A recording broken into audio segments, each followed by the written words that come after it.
আজকে আমাদের দই বড়া বানাচ্ছি। দই বড়ার জন্য 500 বিউলির ডাল, 100 গ্রাম চিনেবাদাম, সেটাকে ভিজিয়ে রাখতে হবে 2 ঘন্টা।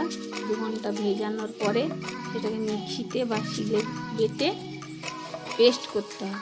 তার মধ্যে দিতে হবে আদা বাটা আর কারি বাটা। ভেজে ডালটাকে ভালো করে একটু ফেটিয়ে নিতে হবে।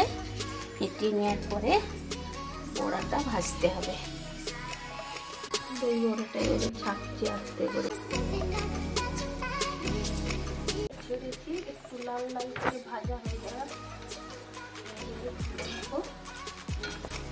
বড়াগুলো ভেজে নিয়েছি। ভেজে নিয়ে এই হাঁড়িতে জল রেখেছি, জলের মধ্যে একটু নুন দিয়েছি, আন্দাজ মতো নুন দিয়ে বড়াগুলোকে ভিজিয়ে দিচ্ছি।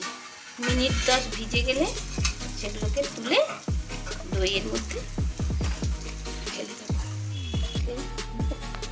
দইটাকে একটু কারি পাতা দিয়ে দিচ্ছি, আদা দিলাম, নুন দিয়ে দিলাম, দিয়ে দইটাকে ভালো করে ফেটিয়ে নিলাম। বড়াগুলো ভাজার পরে একটা বাটিতে নুন দিয়ে জল দিয়ে রাখতে হবে। 10 মিনিট রেখে বড়াটাকে চেপে তুলে দইয়ের মধ্যে ফেলে দিতে হবে। দইতে ভিজবে, তারপরে দই বড়া রেডি। আজকে চাটনি, সেটা উপরে দিয়ে খায়। তেঁতুল ফুটিয়ে চিনি দিয়ে আর চাটনি বানাচ্ছি।